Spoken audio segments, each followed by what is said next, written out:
Southeast Asia is particularly vulnerable to the impacts of climate change. Every year, the region faces more extreme weather events that affect millions of people. It is also one of the world's most dynamic regions, and as the populations and economies grow, so does the demand for green, resilient and sustainable infrastructure. But governments cannot finance all the necessary projects on their own. Support from more sources, both public and private, is necessary to accelerate this green transition. As we recognise in ADB, the battle for climate change will be won or lost in the Asia Pacific. And in that battle, the decisive front is Southeast Asia. ASEAN countries alone need well over $200 billion of infrastructure investment every year to keep up with the rapid urbanisation and industrialisation of the region. And all of that investment across every sector must mitigate or adapt to climate change if we're to have any chance in this battle. Bringing these projects to life requires innovative thinking, more sources of catalytic financing and strong partnerships. And this is where the ASEAN Catalytic Green Finance Facility is helping to show the way. The ASEAN Catalytic Green Finance Facility, or the ACGF, was founded in 2019 by the Asian Development Bank and ASEAN governments linked to the ASEAN Infrastructure Fund. At the ACGF, we support the development of landmark green infrastructure projects across Southeast Asia by using innovative financing to catalyse funds from public and private sources. We also mobilise expertise to help create sustainable and bankable infrastructure projects. The ACGF supports government-led projects which are green, bankable, and able to mobilize capital from all sources, including private capital. We also offer capacity development for government officials, as well as technical support for developing early project concepts so that they can qualify for funding. This combination of concepts, technical assistance, knowledge, and financing from ADB and partners makes ACGF a one-stop shop for catalyzing green infrastructure projects in the ASEAN region. In Indonesia, Cambodia, and the Philippines, for example, we are supporting climate-related policy reforms and transformative green infrastructure projects in energy, transport, agriculture, and natural resources. In Cambodia, we are helping to restore mangroves and enabling small and medium-sized businesses in the fisheries sector to adopt sustainable practices. And in Thailand, we are supporting a number of ministries in issuing sustainability-linked bonds to help fund the green transition. Our region is blessed with natural beauty, but faces with the urgent environmental issue, including climate change, deforestation, and air pollution.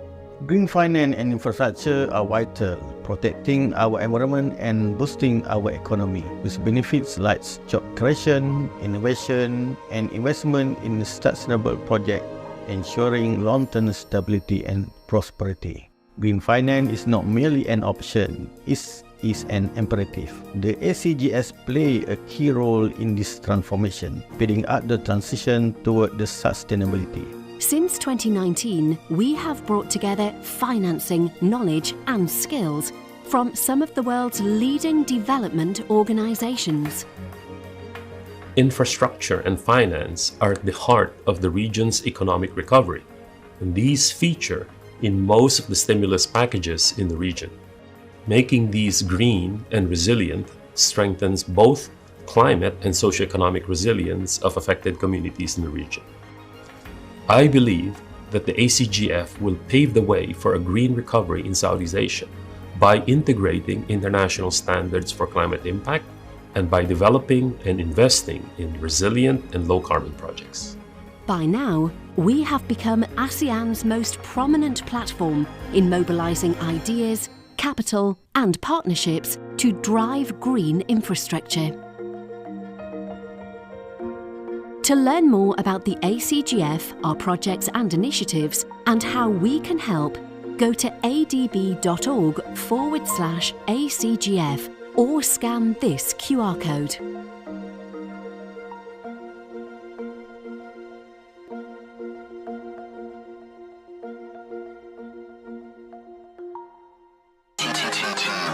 We making moves.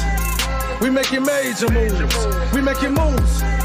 We making major moves. We going all in. Like we got nothing to lose. We making moves. We making major moves. What is up, everybody? I'm Mr. Man, and today I'm talking to you about the SDR into the e-SDR. I'm going to take you on this journey there. All right. I hope you guys enjoy this one. Please like, subscribe, share the content, let everybody know what's going on and how this is happening. Also, I do have a Patreon, which is my private community I'm working on there. I teach you about crypto. I teach you about finances. I provide a host of information about real estate, how to purchase real estate, how to break real estate down, look at the numbers as if you're reading a book, and help you create the strategy. And the main thing with real estate that a lot of people don't know, because they see it and they assume that to purchase it, it's a lot of money, because it is. The biggest thing is it doesn't have to be your money. And I can teach you how to do this. Let's jump into this. So here on the IMF page, they're talking about now the SDR. What is it? The SDR is an international reserve asset created by the IMF, the International Monetary Funds, to supplement the official reserves of its member countries. The SDR is not a currency. It is a potential claim on the freely usable currencies of the IMF members. As such, SDRs can provide a country with liquidity. A basket of currencies defines the SDR. Don't mind the sound. That's my wifey. That's my lady upstairs practicing her saxophone. I got her that for the first year we were together for Christmas. And it's been about 6 years now, and she's still practicing away because she put it away for a bit, a long period. And now she's back at it again. So she's practicing the do, do, do, do, do. Anyways, a basket of currency defines the SDR. These currencies are the US dollar, the euro, the Chinese yuan, Japanese yen, and the British pound. Okay, so now that we have a simple understanding of that, let's jump into this. So for what's going on right now in the world, can the SDR, a typical fiat pegged to all the other fiats, can it provide the liquidity that small countries need? There are a lot of small countries out there that depend on the US dollar. And if the US dollar gets shipped there, that's what they use to survive. I'm not sure what they use in Southeast Asia, but they don't have their own little currencies in certain places. So there's now going to be exotic currencies. But the US dollar isn't getting shipped out there anymore. These people don't want to use it. It costs too much for these small nations to hold the US dollar, right? So too much asked of special drawings, right, in tackling climate change. This came out in January. Limitations and realities significantly constrain financial creativity. Climate change is the greatest challenge facing humankind. Trillions of dollars are needed to meet the goals of the 2015 Paris Agreement. Many low-income and developing countries require concessional and grant resources to play their part. But advanced economies face scarce budgetary resources. Jumping down. So too much is being asked of the SDR. The SDR is a reserve asset that can be allocated with an 85% weighted majority vote of the IMF's memberships. A general allocation should meet a long-term global need to supplement existing reserve assets in a manner that will promote the attainment of the IMF's purposes and avoid economic stagnant and deflation. You guys, I'm giving you guys fire here. Watch as I make these connections here. Please join my Patreon. You will like the information you get there. It's $10 a month. The information you get there is much deeper than this. If you think I'm giving you what's deep now, wait till you see the connections inside the Patreon itself. The 2021, the IMF allocated $650 billion of SDR following liquidity upheaval in global financial markets at the pandemic's outset.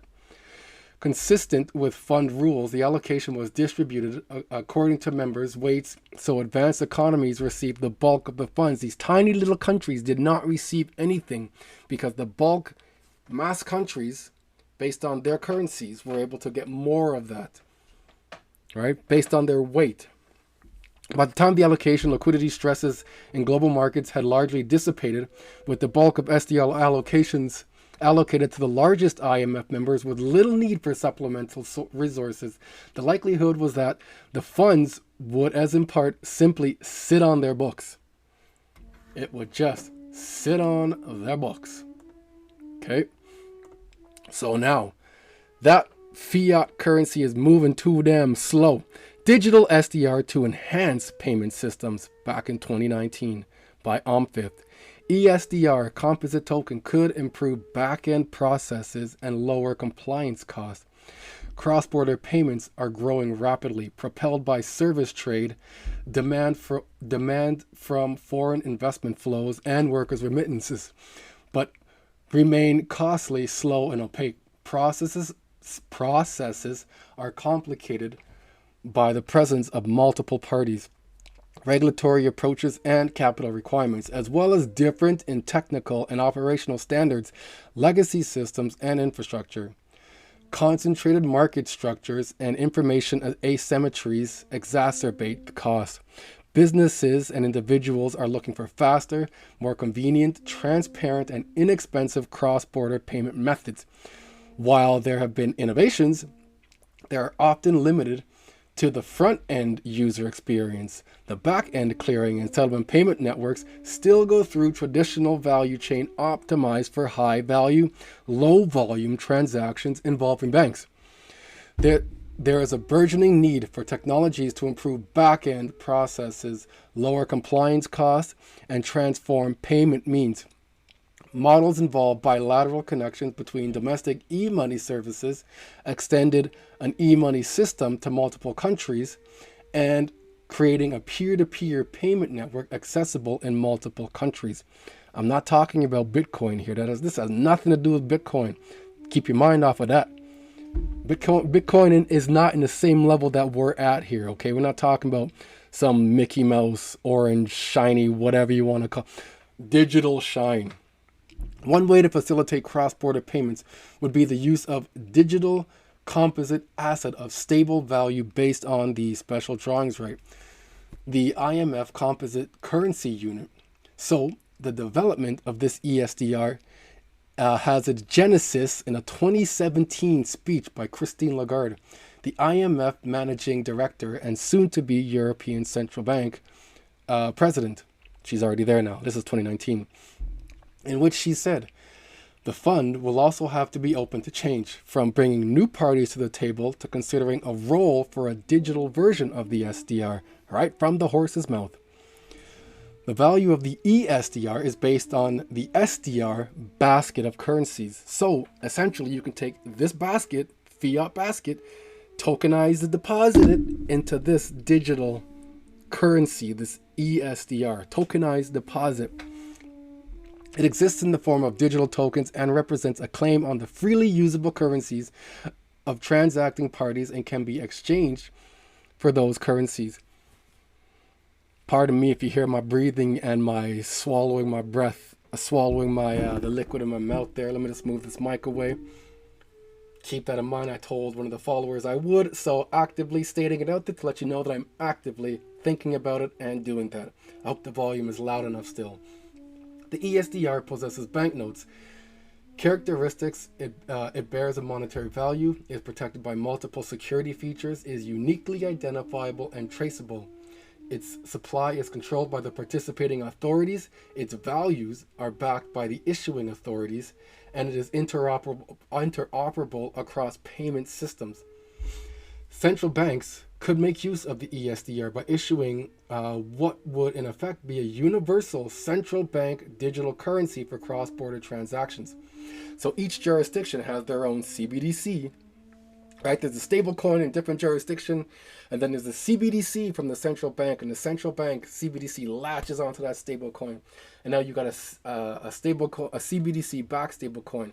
The central bank can also issue a fiat-backed CBDC, an air token, if you will, more like a food stamp, because it's a particular value for something. There could be a time limit on it. There could be a time frame on it. There could be something on it.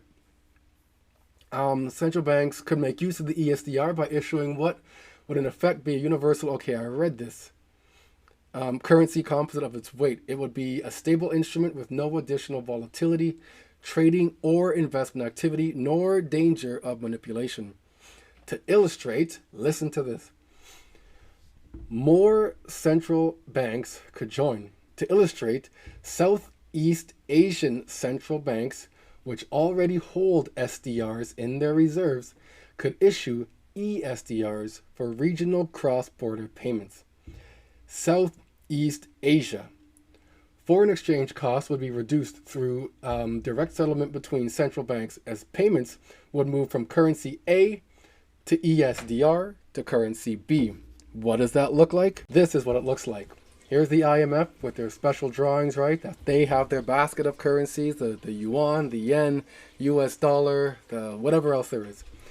The SDR unit format on RC, Ripple Consensus Ledger, down to the different, right here.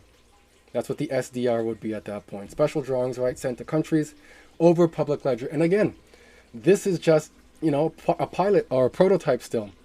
None of this has been set into play yet. I don't know if they've accomplished pilots yet. I'm not sure. I have no idea yet. I've been looking for it. Haven't been able to find something yet if they've accomplished a pilot. But let's continue. So who could benefit from something such as an SDR, right? These small exotic currencies. I know somebody in Southeast Asia who is trying to convert remittances out there and tackle it head on.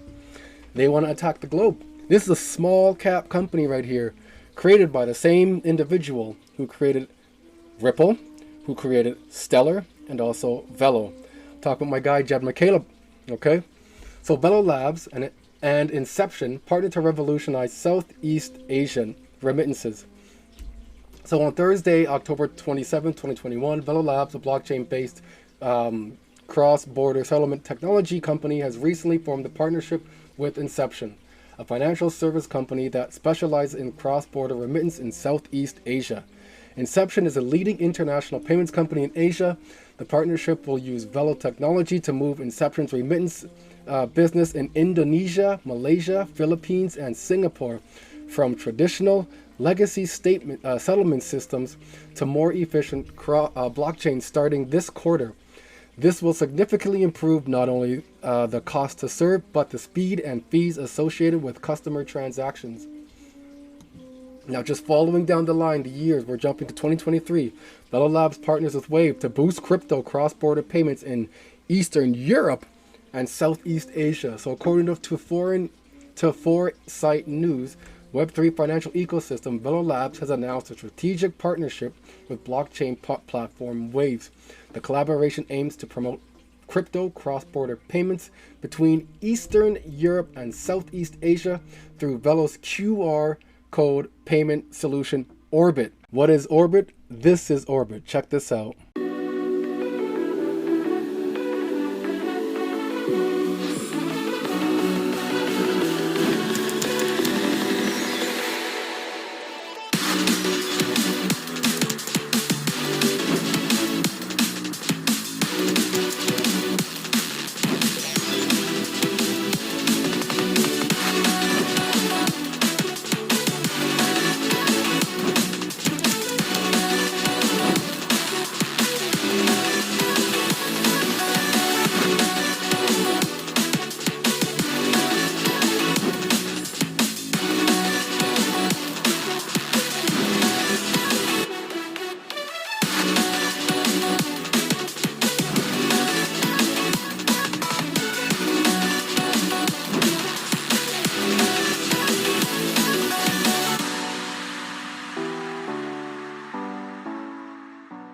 So here we go.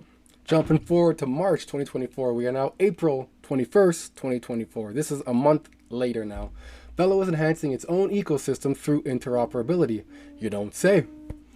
As new blockchains and blockchain-based platforms emerge, it's crucial for these ecosystems to be interconnected, enabling users to seamlessly transfer their assets without complications. Velo is enhancing its own ecosystem through interoperability, aspiring to become a pivotal connection point for various blockchains. A significant update within Universe is its support for multiple wallet addresses on a single platform. Before we continue, I just want to show you what Universe is because the article brought it up. That way you guys have an idea what we're reading about, okay?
So it's support for multiple wallet address in a single platform catering to users who possess multiple wallets across different platforms. This feature is essential for managing diverse assets conveniently.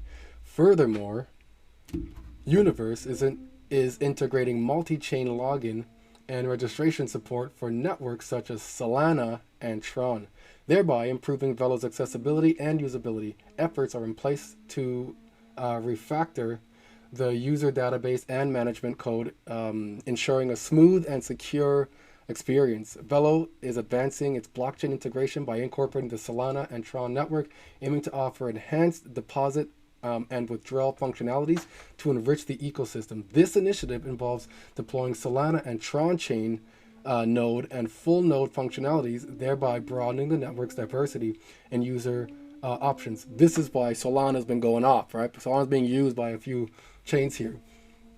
Additionally, Universe is introducing a dedicated user interface UI for Solana transaction, encompassing deposit withdrawal and account management across Web Plus and mobile platforms, ensuring the seamless user experience. Cool. So here we go. Velo and Solana Foundation sign MOU, Memorandum of Understanding to establish clearinghouse for Laos digital gold transaction. Let me just show you guys where we're talking about here. Couldn't pull up a Google Maps of this place yet. I don't know if it's just brand new or what. Belt and Road portal. The official opening of the RMB clearing bank in Laos. This is what we're talking about here, okay? This photo was taken October 23rd, 2023. This shows the opening ceremony of the RMB clearing bank in Vientiane, Laos. Renminbi clearing bank opened in Laos, which will create a fast, safe, and economical cross-border settlement channel between Laos and China.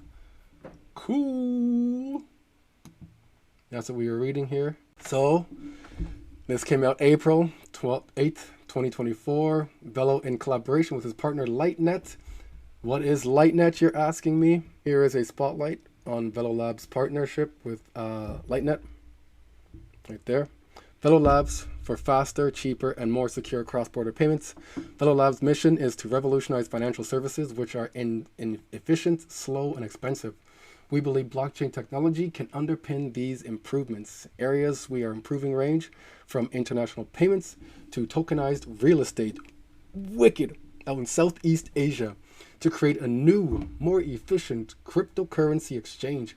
The common underpinning is revolutionizing and improving financial services. We have made announcements about all of these areas, but today we want to focus on international payments and in particular our fantastic partner LightNet. Jumping back. So we have means now to get all these exotic currencies through clearinghouses. Clearinghouses will be used for tokenized for derivatives, essentially a tokenized deposit or a tokenized issuance. It's a derivative. The clearinghouse is used for derivatives. Okay.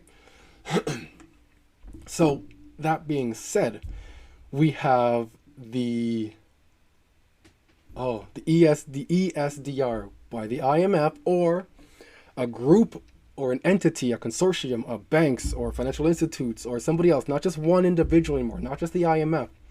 This is Southeast Asia. They are doing things differently here now. It's not one entity to rule everything now. Everything's interoperable. So here we have straight X, Singapore dollar. Straight X, this here is an exotic currency now. I guarantee there's none or not many, if any, pairs at all with this currency right now. So when this thing can get traded against the e-SDR to get swapped out from currency A to intermediary to currency B, the e-SDR, we had gone through this already. Let me just bring this up again. And there we have it from the IMF, from the currency down there below there to the intermediary to the e-SDR, and the country B. Because the IMF issues the e-SDR, not the IMF, the basket or the consortium of individuals offer the e-SDR, and you need that mechanism, that DLT in the middle there, to perform that currency swap. That's what this thing does. So you remember me showing you guys this article here. Villa Labs partners with Wave to boost crypto cross-border payments in Eastern Europe. We are here talking about another stable coin now out in Southeast Asia, Straight X. This is SEBA, and Straight X presents CBDC solution. So here we have, jumping back in time now, 2019, SEBA starts accepting clients from 10 countries, including Switzerland. The company is regulated by FINRA, which is under Swiss law.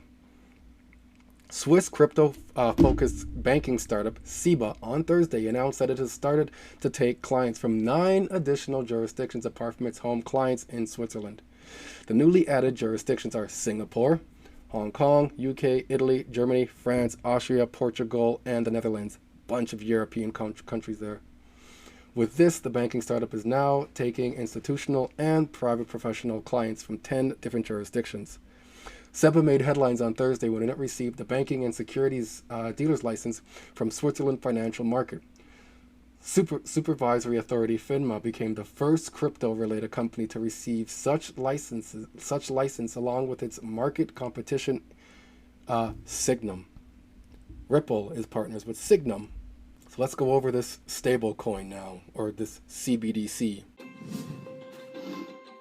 While digital money has been a reality for several decades, many worldwide are advocating for a new form of digital money, CBDC. A central bank digital currency, or CBDC, represents a direct claim on the central bank, hence decreasing counterparty risk and increasing financial inclusion. However, if a central bank were to issue CBDCs directly to end users, a major disintermediation of existing financial systems and a reduction in the availability of credit in the economy may occur.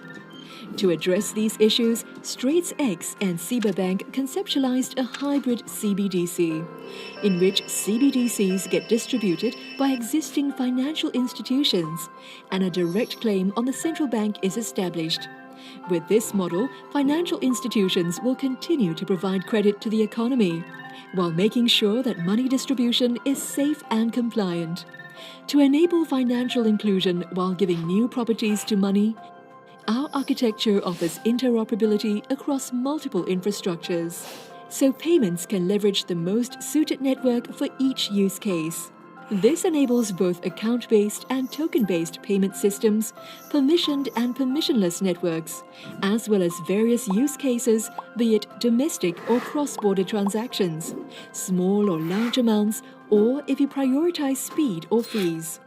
Our CBDC solution, XSGD, is already live for the Singapore dollar on the Singapore Domestic Payment Network FAST, the Ethereum Decentralized Blockchain, and the Zilliqa Decentralized Blockchain. Since its release in October 2020, over 2 billion Singapore dollars has been transacted. With consumer protection in mind, our CBDC solution is fully collateralized by cash held with a commercial bank. We are strongly committed to compliance excellence, transparency, independence, and security. Hence, our solution strives to meet the highest regulatory standards, including KYC, AML, and CFT. Transactions are monitored using the latest technology. a function to blacklist addresses and freeze funds, if prompted to do so by law enforcement, has been introduced in the smart contracts. Finally, we've also conducted full-scale automated travel rule test transfers to ensure compliance with the latest Financial Action Task Force guidelines. At a wholesale level, transactions between financial institutions and with a central bank requires more privacy. We have designed a Layer 2 solution that leverages zero-knowledge proof for institutions to encrypt the values of wholesale CBDC transactions. We believe our proposed CBDC model offers the best of privacy, performance, interoperability, and scalability all at once. CBDC is the future of money, and our already live hybrid CBDC solution paves the way forward. Just looking at this here, according to information provided on the search result, the following circumstances could create the necessity for Southeast Asian countries to capitalize on e-SDR: insufficient and costly cross-border payments. The search results indicate that cross-border payments in Southeast Asia are growing rapidly but remain costly, slow, and opaque because there's nothing there. There's nothing. An e-SDR could help address these inefficiencies by enabling faster, more transparent, and less expensive cross-border transactions. Need for a stable digital currency for regional payments. The e-SDR, as described as a digital composite asset of stable value that could be used as a universal central bank digital currency for international use. This ability and digital nature could be beneficial for Southeast Asian countries looking to facilitate regional payments.